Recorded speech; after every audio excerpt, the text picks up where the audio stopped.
hodge-podge. It's very good for arguing for abiogenesis, and that's a start.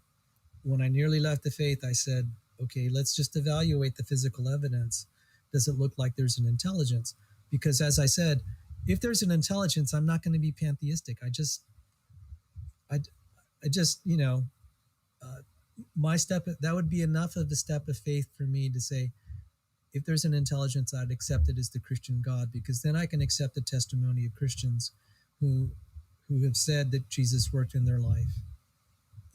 Because if we admit one miracle, especially one as big as the origin of life, it becomes easier to accept other miracles like the resurrection of Christ and the healings, and Noah's flood, etc. So that's why I studied intelligent design, and then also the formulation of how they approach intelligent design, where you don't start from the scriptures, you start from observations, even from our maybe non-Christian and flawed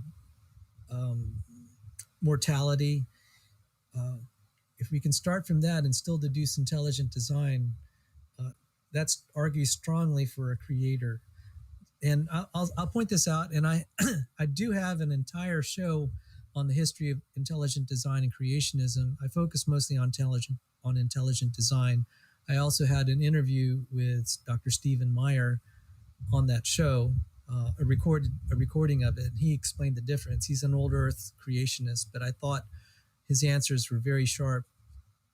The difference between intelligent design and creationism, I said that if you're a creationist, you already accept intelligent design, but the converse isn't true. You could be like Michael Behe, who accepts intelligent design but accepts common ancestry, and that's not really Some people will call that creationism, others won't. Some people would even label that theistic evolutionism. So I'm just, and then there would be other forms of intelligent design, like pagan intelligent design, or pantheistic, or simulation hypothesis, or atheistic, et cetera, intelligent design. That's definitely not creationist. So for the creationist intelligent design, they would invoke miraculous special creation. I think even when I was an old earth creationist, I'd say life started miraculously. But then the young earth creationists will even give a specific chronology of when the events happened, in what order.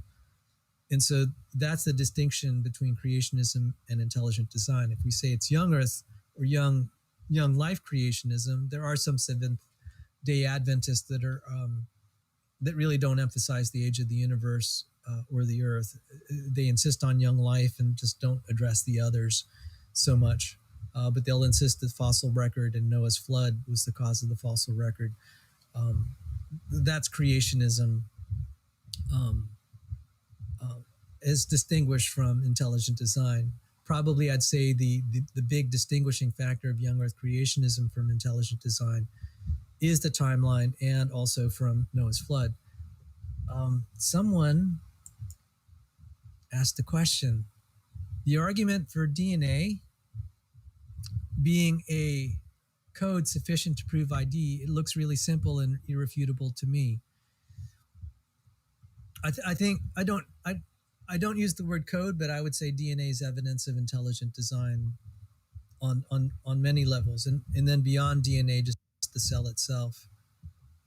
Yeah, and I think the mere fact that it's a code is not enough to prove it's intelligently designed, because it just has to do with alphabets and transcriptions and applied function, and they have arguments that those things evolved.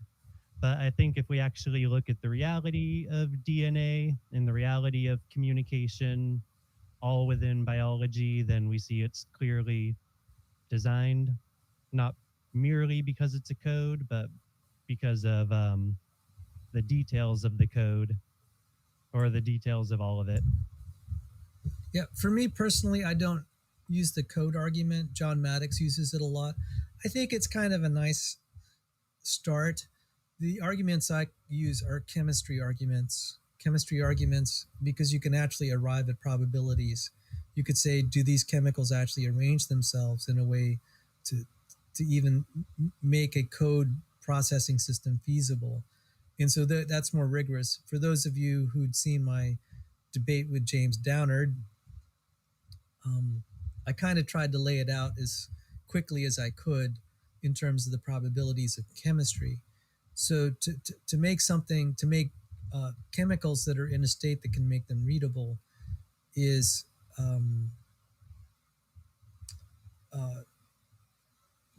it's a rigorous way of arguing for DNA being created or miraculously intelligently designed without having to actually use the word code or try to make the basis of your argument a code.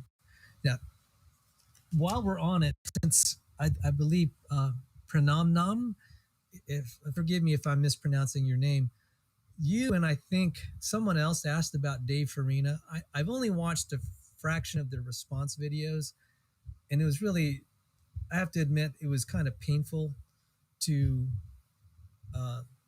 listen to it. And I just haven't had time because just like what happened with James Tour, where Farina would say something 20 minutes and it'd take Tour 50 hours to respond. And again, for those of you who've seen my show on Brandolini's Law, it takes like 40 times more effort to clean up someone else's BS. And that was kind of the case. And I've been thinking about, he had Lee Cronin show up on that show. And I could see that these origin of life researchers are trying to save their reputations because James Tour basically called them out and they're accusing James Tour of not characterizing their comments correctly or whatever. And like, that's beside the point. What experiments do you have? What theory and experience do you guys have? And then Cronin on Farina's show talked about his metal salts or something. So I'm going to address that here. So now we're going to get a little bit into the biological ID. So this is just going to be an ID argument here. And let me show. If I may say real quick, yeah, when I argue it myself, and it's usually in a side chat where I have a 200 character limit, and I take actually the same approach as you, Sal, even though I do agree with Maddox's argument. The way I talk about it is things that chemicals don't do, that we have enough tested, observed experience with chemicals to know what they cannot do. Which I think is more elementary, but similar to what you're saying. Yes, yes, and to that end, I'm getting around to finally. I'm going to resume my chemistry lectures because that's really important. But just the last 6 weeks, I've been so busy taking care. Well, you all understand what I'm probably going through. In addition to the heartaches, because I'm executor of mom's estate, I have to deal with headaches, and there's just a lot that I've had to do, and I've been trying to get the house. I've been making a lot of decisions and just a lot of stuff going. Not to mention, I'm working on a peer-reviewed article. Another one, God willing, will be published again, and we're going to be. If we're able to publish this one, there's going to be a flood of papers. And I may cover that some. So let me show something about DNA. Some people may not think about. And Cronin was talking about these autocatalytic reactions. And what he did was he failed to cite another origin of life researcher by the name of Steve Benner. Now, the reason I know Steve Benner is from this book, Stairway to Life by Change Laura Tan and Rob Stadler. I promote this book a lot. And by the way, you'll see my name somewhere in the acknowledgement section because I was a reviewer of the book. I had the honor to be invited to comment and give my feedback to Change Laura Tan and Rob Stadler. These are Harvard-trained PhDs. They're brilliant, okay? Dave Farina is like, he has a Bachelor of Arts in chemistry. I don't know the whole story, but it's okay. He's nothing compared to them. Change Loratan was selected by a Nobel Prize winning chemist, George Smith, to become a professor of molecular biology, which she is now at University of Missouri. Both um, uh, the Nobel Prize winner George Smith and Dr. Tan were at Harvard, and they were also at University of Missouri. So I presume that's how that all came about.